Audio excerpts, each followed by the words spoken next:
नमस्ते क्लास। आज हम एक्सेल के एक ऐसे फंक्शन की बात करेंगे जो है तो बहुत पावरफुल पर ज्यादातर लोगों की नजर में नहीं आता। जी हाँ, हम बात कर रहे हैं स्कैन फंक्शन की। तो चलिए देखते हैं कि ये क्या कमाल कर सकता है। अच्छा क्लास, सबसे पहले एक सवाल। आप सबने रनिंग टोटल तो बनाए होंगे एक्सेल में, है ना? या फिर किसी लेजर का बैलेंस। कभी ऐसा लगा है कि ये कितना थकाऊ काम है, बार बार एक ही चीज करनी पड़ती है। हाँ, मुझे पता है, ये बहुत ही आम समस्या है। और मन में यही सवाल आता है, यार क्या कोई बेहतर तरीका नहीं है? हर बार ये सम फॉर्मूला नीचे तक ड्रैग करना पड़ता है। तो खुशखबरी ये है कि आप लोग बिल्कुल सही सोचते हैं। अब उस पुराने थकाऊ तरीके को अलविदा कहने का वक्त आ गया है। और इसका जवाब है हाँ, बिल्कुल है, एक बेहतर तरीका। तो चलिए आज आपकी मुलाकात कराते हैं एक्सेल के डायनामिक एरे फंक्शंस के एक छिपे हुए हीरे से, जिसका नाम है स्कैन फंक्शन।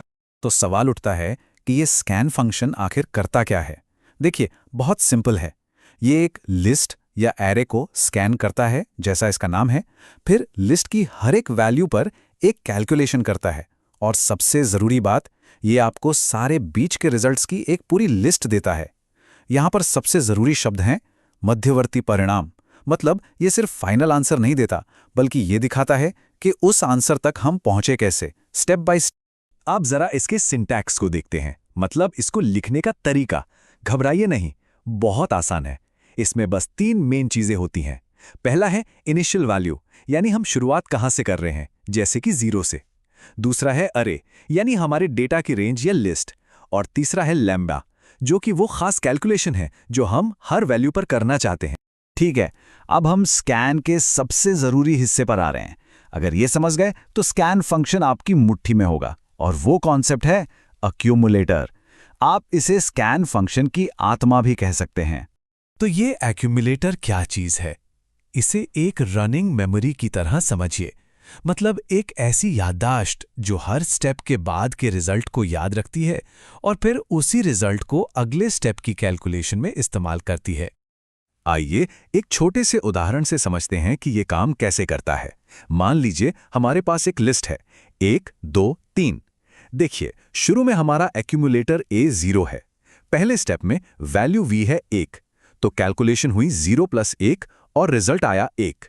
अब यही कमाल है, अगले स्टेप के लिए एक्यूमुलेटर की वैल्यू 0 नहीं रहेगी, वो अब 1 हो गई है, जो पिछले स्टेप का रिजल्ट था। अब वैल्यू है 2, तो कैलकुलेशन हुई 1 + 2 और रिजल्ट आया 3। देखा, अब एक्यूमुलेटर 3 हो गया। आखिरी स्टेप में वैल्यू 3 है, तो 3 + 3 हुआ 6। तो आखिर में हमें एक नई लिस्ट मिली, 1, 3, 6। ये हर स्टेप का रिजल्ट है। तो ठीक है, थ्योरी तो समझ आ गई, पर इसका असल में इस्तेमाल कहाँ होता है?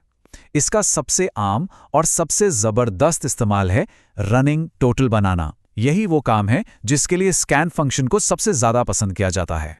तो हमारा मिशन क्या है? मिशन ये है कि हमारे पास जो सेल्स का कॉलम है उसका रनिंग टोटल बनाना है, पर सिर्फ एक फॉर्मूले से। कोई फॉर्मूला नीचे ड्रैग नहीं करना, कोई एक्स्ट्रा कॉलम नहीं बनाना, बस एक सेल में एक फॉर्मूला। और ये देखिए जादू, बस D5 सेल में एक फॉर्मूला डालना है equals to scan 0 B5 to B16 lambda A plus V, और बूम, पूरा का पूरा कॉलम अपने आप भर गया। ये एक डायनामिक फॉर्मूला है। सोचिए, पुराने तरीके से कितना ज्यादा तेज और साफ सुथरा है। लेकिन रुकिए, कहानी अभी खत्म नहीं हुई है। क्या स्कैन फंक्शन सिर्फ नंबरों के साथ काम करता है? क्या होगा अगर हम टेक्स्ट को जोड़ना चाहें, एक के बाद एक? ये देखिए इसका जवाब। हम एक खाली टेक्स्ट एम्प्टी से शुरू करते हैं। पहले स्टेप में ए जुड़ता है तो हमें मिलता है ए। अगले स्टेप में उस ए में बी जुड़ जाता है तो बन जाता है ए बी। और फिर ए बी में सी जुड़कर ए बी सी बन जाता है ना कमाल? ये दिखाता है कि ये फंक्शन कितना फ्लेक्सिबल है। अच्छा, अब एक और सवाल आता है, क्या हम इसमें कोई कंडीशन, कोई शर्त लगा सकते हैं? मतलब क्या स्कैन के अंदर IF देन एल्स वाला लॉजिक काम कर सकता है? बहुत अच्छा सवाल है, चलिए पता करते हैं। और जवाब एक बार फिर है हाँ, बिल्कुल कर सकता है। मान लीजिए हमारा लक्ष्य है कि लिस्ट में सिर्फ ऑड नंबर्स यानी विषम संख्याओं को ही जोड़ना है। तो फॉर्मूला देखिए, if is odd of v a + v, a। इसका सीधा सा मतलब है कि अगर वैल्यू v एक ऑड नंबर है तो उसे एक्यूमुलेटर a में जोड़ दो।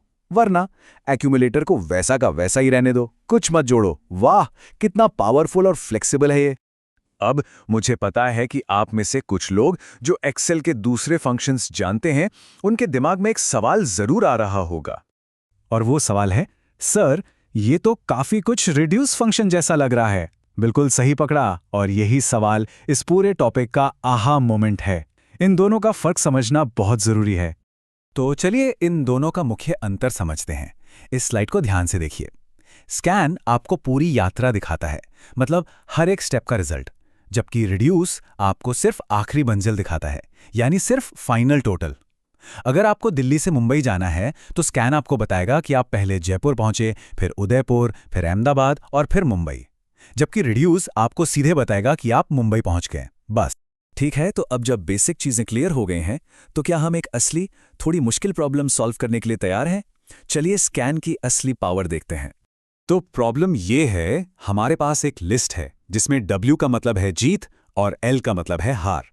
हमें ये पता लगाना है कि सबसे लंबी विनिंग स्ट्रीक यानी लगातार जीत का सिलसिला कितना लंबा था। वैसे पुराने तरीकों से ये काम एक्सेल में काफी मुश्किल माना जाता है, लेकिन स्कैन के साथ इसका लॉजिक बहुत सीधा है। हम क्या करेंगे, हम स्कैन को बोलेंगे कि वो W और L की लिस्ट को स्कैन करे। अब कंडीशन लगाते हैं, अगर वैल्यू W है तो हमारी गिनती यानी एक्यूमुलेटर में 1 जोड़ दो, नहीं तो अगर वैल्यू L है तो गिनती को वापस 0 पर ले आओ।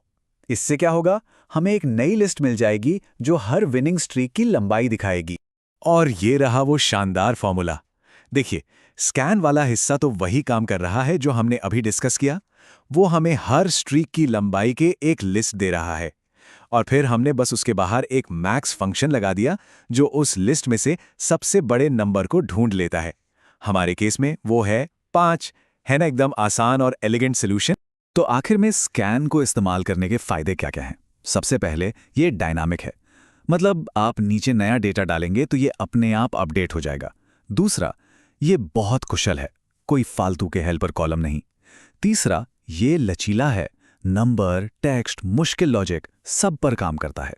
और चौथा, ये बहुत साफ सुथरा है, पूरी की पूरी कहानी बस एक ही फॉर्मूले में खत्म। तो क्लास, अब जब आप लोगों के हाथ में स्कैन फंक्शन की ये पावर आ गई है, तो मेरा सवाल ये है कि आप लोग सबसे पहले अपने किस बोरिंग, थकाऊ काम को ऑटोमेट करने वाले हैं? जरा सोचिए और एक्सेल में संभावनाओं की इस नई दुनिया को एक्सप्लोर कीजिए।